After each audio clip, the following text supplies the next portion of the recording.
ನಮಸ್ಕಾರ. ಅಶ್ವವೇಗ ಸ್ಪೆಷಲ್ಗೆ ಸ್ವಾಗತ. ನಾನು ಸುಧಾ ಗೌಡ. ಮಕ್ಕಳ ಶಾಲಾ ಬ್ಯಾಗ್ ಭಾರಕ್ಕೆ ಗುಡ್ ಬೈ ಹೇಳಿದ ಶಿಕ್ಷಣ ಇಲಾಖೆ.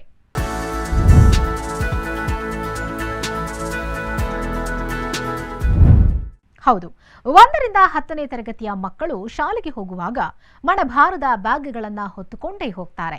ಇದರಿಂದ ಅದೆಷ್ಟೋ ಮಕ್ಕಳಿಗೆ ಚಿಕ್ಕ ವಯಸ್ಸಿನಲ್ಲೇ ಬೆನ್ನು ನೋವು, ಕುತ್ತಿಗೆ ನೋವಿನಂತಹ ಹಲವಾರು ಅನಾರೋಗ್ಯ ಸಮಸ್ಯೆಗಳು ಕಾಣಿಸಿಕೊಂಡಿದೆ.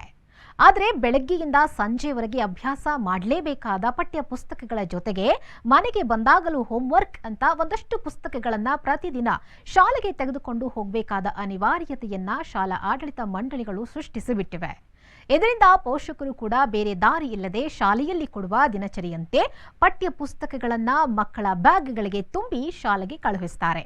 ಇದರ ಬಗ್ಗೆ ಪೋಷಕರು ಸಾಕಷ್ಟು ಬಾರಿ ಶಾಲಾ ಆಡಳಿತ ಮಂಡಳಿಯ ಬಳಿ ಮನವಿ ಮಾಡಿಕೊಂಡ್ರೂ ಯಾವುದೇ ಪ್ರಯೋಜನ ಆಗಿರಲಿಲ್ಲ.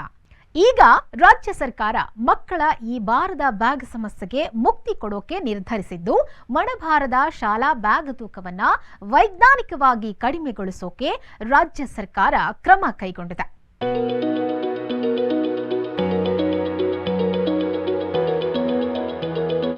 ಹೇಗಪ್ಪ ಅಂದ್ರೆ, ಪಠ್ಯಪುಸ್ತಕವನ್ನ 2 ಭಾಗವಾಗಿ ವಿಭಜನೆ ಮಾಡಿ ಮಣಭಾರದ ತೂಕವನ್ನ 10% ಕಡಿಮೆ ಮಾಡುವ ಪ್ಲಾನ್ ಇದಾಗಿದೆ. ಮುಂದಿನ ಶೈಕ್ಷಣಿಕ ವರ್ಷದಿಂದ 1ರಿಂದ 10ನೇ ತರಗತಿ ವಿದ್ಯಾರ್ಥಿಗಳಿಗೆ ಒಂದೇ ಇದ್ದ ಪಠ್ಯಪುಸ್ತಕವನ್ನ 2 ಭಾಗವಾಗಿ ವಿಂಗಡಿಸಿ ಮುದ್ರಿಸಿ ನೀಡೋಕೆ ತೀರ್ಮಾನಿಸಲಾಗಿದೆ. ಅರ್ಧವಾರ್ಷಿಕ ಪರೀಕ್ಷೆಯವರೆಗೂ ಒಂದು ಪುಸ್ತಕ, ಮಧ್ಯವಾರ್ಷಿಕದ ಬಳಿಕ ವಾರ್ಷಿಕ ಪರೀಕ್ಷೆಯವರೆಗೂ ಬೋಧಿಸುವ ವಿಷಯಗಳನ್ನು ಮತ್ತೊಂದು ಪುಸ್ತಕವಾಗಿ ಮುದ್ರಿಸಲಾಗುತ್ತೆ. ಹೀಗೆ 2 ಭಾಗ ಮಾಡಿ ಮುದ್ರಿಸೋದ್ರಿಂದ ಪಠ್ಯ ಪುಸ್ತಕದ ಭಾಗ 50% ತೂಕ ಕಡಿಮೆಯಾಗಲಿದೆ ಎನ್ನುವ ತಜ್ಞರ ಅಭಿಪ್ರಾಯದ ಮೇರೆಗೆ ಶಿಕ್ಷಣ ಇಲಾಖೆ ಈ ನಿರ್ಧಾರಕ್ಕೆ ಬಂದಿದೆ.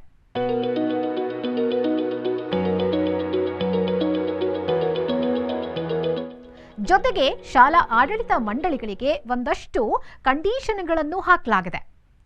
ಆ ಪ್ರಕಾರ 1 ಮತ್ತು 2ನೇ ತರಗತಿ ಮಕ್ಕಳಿಗೆ ಮನೆಗೆಲಸ ನೀಡಬಾರದು. ನಿತ್ಯ ಬೇಕಾದ ಪುಸ್ತಕ ಮಾತ್ರ ತರೋಕೆ ಸೂಕ್ತ ವೇಳಾಪಟ್ಟಿಯನ್ನ ರಚಿಸಬೇಕು. ನೋಟ್ ಪುಸ್ತಕಗಳು 100ರಿಂದ 200 ಪುಟಕ್ಕಿಂತ ಹೆಚ್ಚು ಇರಬಾರದು. ಶಾಲೆಗಳಲ್ಲಿಯೇ ಕುಡಿಯುವ ನೀರಿನ ಸೌಲಭ್ಯವನ್ನು ಕಲ್ಪಿಸಬೇಕು.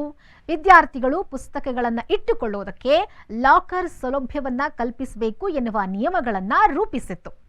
ಜೊತೆಗೆ ಶಾಲಾ ಪಠ್ಯ ಪುಸ್ತಕಗಳು ಮಾತ್ರವಲ್ಲದೆ ಇತರೆ ಸಾಮಗ್ರಿಗಳಿಂದಲೂ ಬ್ಯಾಗ್ ಹೊರೆ ಹೆಚ್ಚಾಗೋದ್ರಿಂದ ಶಾಲಾ ಹಂತದಲ್ಲಿಯೇ ಪ್ರತಿ ಮಗುವಿನ ಬ್ಯಾಗ್ ತೂಕವನ್ನು ಪರಿಶೀಲಿಸಿ ನಿಯಮಗಳ ಪ್ರಕಾರ ಬ್ಯಾಗ್ ತೂಕ ಕಡಿಮೆ ಇರುವಂತೆ ಕ್ರಮ ಕೈಗೊಳ್ಳೋಕೆ ಸೂಚಿಸಲಾಗಿದೆ.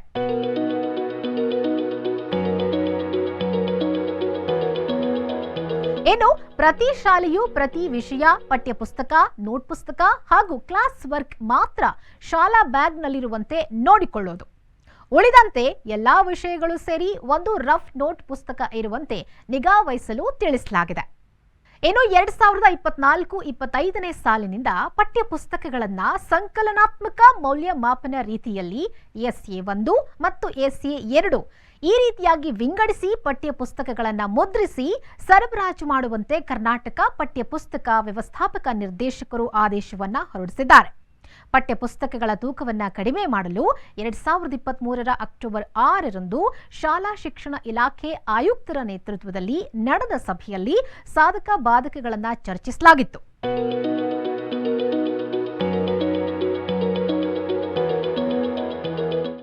ಶಾಲಾ ಪರೀಕ್ಷೆ ಮತ್ತು ಮೌಲ್ಯ ನಿರ್ಣಯ ಮಂಡಳಿ ನಿರ್ದೇಶಕರ ಅಧ್ಯಕ್ಷತೆಯಲ್ಲಿ ಸಮಿತಿ ರಚಿಸಿ ಅಕ್ಟೋಬರ್ 12ರಂದು ನಡೆದ ಸಭೆಯಲ್ಲಿ ವ್ಯಕ್ತವಾಗಿರುವ ಅಭಿಪ್ರಾಯದ ಮೇಲೆ ಈ ನಿರ್ಧಾರವನ್ನ ತೆಗೆದುಕೊಳ್ಳಲಾಗಿದೆ.